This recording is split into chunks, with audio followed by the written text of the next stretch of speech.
All praises due to the Most High, family. We back with another Acres anime review. I just finished watching episode 21 of KAJIU number 8.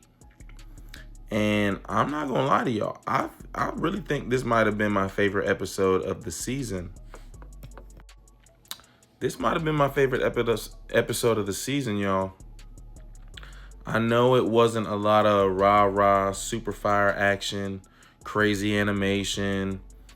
But you know what really gets me is the emotional context in this episode. Like the development of... We didn't see a lot of character development, but you just seen this group, our team, become more tight-knit. You feel me? In preparation for what's about to go down. Like we really about to get into something serious. We're really about to be confronted with a great challenge. And so this like training arc vibe, is really what I enjoy. And so I appreciated that about this episode. Let's get into it. So last episode ended with Hoshina training Kafka a little bit. And so we open up the episode and he's continuing his training regimen, right? Because Hoshina told him, hey, I'm gonna know if you slacking off, right? And Kikoru pulled up and she recognized exactly what she's doing. Why? Because she's like, oh, that's what my dad was doing like every day. And so that's a small minor detail that you just might glance over, but she's still not over losing her dad. In fact, part of her still might be delusional that she can save her dad, when we know this episode was kind of explaining that that's not going to be possible with the imagery of her dad and what he was saying. So it's probably not going to be possible to literally save him, but she's probably deluding herself to think that as to motivate her to get ready for what's about to go down. So for her to say like, wow, you're reminding me of my dad in this moment. I mean, I felt like that was like a minor thing, but a major thing at the same time. But so she is giving Kafka like his official military phone. And, this is something I didn't quite realize, but he ain't had it for I think he said 2 months. So he really hasn't been in contact with anybody from the 3rd Division since the whole incident happened that ended last season. And for me, this is when the feels were the strongest, because we really see Kafka. I mean, if it weren't obvious already, right? Like when he was trying to transform when we were fighting Kaiju number 9 earlier in the season and he couldn't, it's kind of obvious that Kafka is a very insecure character. He's not the most confident character, certainly not in the group. But that's kind of his biggest character flaw, is he's a little bit older. He's not the most capable in terms of combat, in terms of athleticism. I mean, he really was just blessed with this kaiju power that allows him to participate in a way that he wants. But other than that, he's not innately equipped to do the things that he wants to do. So he's a very insecure person. And that's just about his physical ability. Now, in terms of what he's dealing with now, though, is he's thinking that his team of recruits from the 3rd Division that he joined, they feel lied to, and they feel like he might abandon them because he's a kaiju. And so when he's turning on his phone for the first time in 2 months, he's inundated with all these messages of love.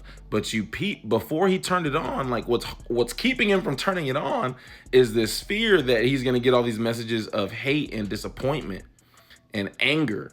But he actually got the exact opposite of that. So he turned on his phone, he's got messages on messages on messages.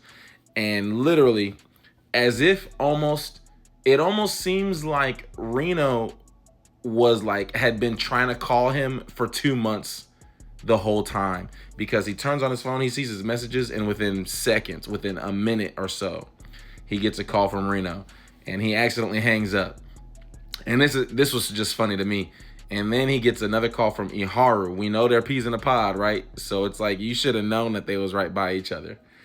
But he feels bad for hanging up on Reno. But then for some reason, because Iharu calls right after, he's like, well, maybe I'll answer this one. And Reno's pissed and upset. He's like, wow, you really gonna answer Iharu's call but not mine? But so, we catch up with the homie. And he's like, man, I was worried about you, and why haven't you reached out? And like, you hurt me in that. And so this is all just letting Kafka know, man, we appreciate you. Nobody's mad. And then we got a flashback of the captain saying the same thing. Like, hey, nobody was mad at you, but he just didn't believe it inside because of his insecurity. So we catch up with the homies. And then I just like the dichotomy of Narumi training with Kikoru and Kafka training with Hosina. Now, we did get some information that Kikoru is she's inheriting the number 4 Kaiju suit. And that's the same suit her mom used. Narumi is they're pulling out. Nobody was using this before. The number 1 Kaiju suit, they're bringing out of like retirement or like of declassification to get to Narumi. I just had noticed that's going to be his 3rd Kaiju item, which really the only detail that makes me worried is that we know that using Kaiju items shorten your lifespan. What does using 3 at the same time do? Even if you're Narumi, even if you're the strongest one in the division or in the defense force, that's worrisome. Okay, now with Kikoru's dad, we see this imagery of him drowning, and he's not literally drowning. He's not in water, but he's losing his autonomy and his consciousness to Kaiju number 9. He's trying to maintain and hold on to it, but he's losing it. That's the imagery of the drowning. But he noticed before he's gone and subdued, and this is probably the last time that we're going to see and hear his own original thoughts from now on, to be honest with you. But he noticed, in the same way that he believed when he got taken out, that this new young generation of Defense Force recruits was going to save the Defense Force, even in his absence. He seen, before losing his consciousness, that there's a brand new wave of Kaiju that is very problematic, very troublesome. And if you notice, family, these are not, most of these Kaiju, except for number 9, really, and I guess also number 8, like they have some animalistic characteristics, like they're animals, they're beasts. Maybe some are even like mystical creatures, like or dinosaurs or like dragons. But these new Kaiju are something completely different. They all look like supervillains in and of themselves, on their own as individuals. They all look like supervillains. This is a big problem. And so what happened was, and this is why the director Shinomiya was so worried, they all started popping up in volume and in like consecutively, like with short time periods in between them, and then randomly they disappeared for about 2 months until the end of the episode. They showed back up. So we had a certain timeline. We thought Kaiju number 9 would be revisiting us and retaliating after his recovery period, but we've overestimated that. He's coming back sooner than that. So I really love this episode, man. 10 minutes is hard to get all the details and everything I loved about this episode into it. But I'm being honest. This was probably my favorite episode thus far of the season, even though we didn't have any fights or anything.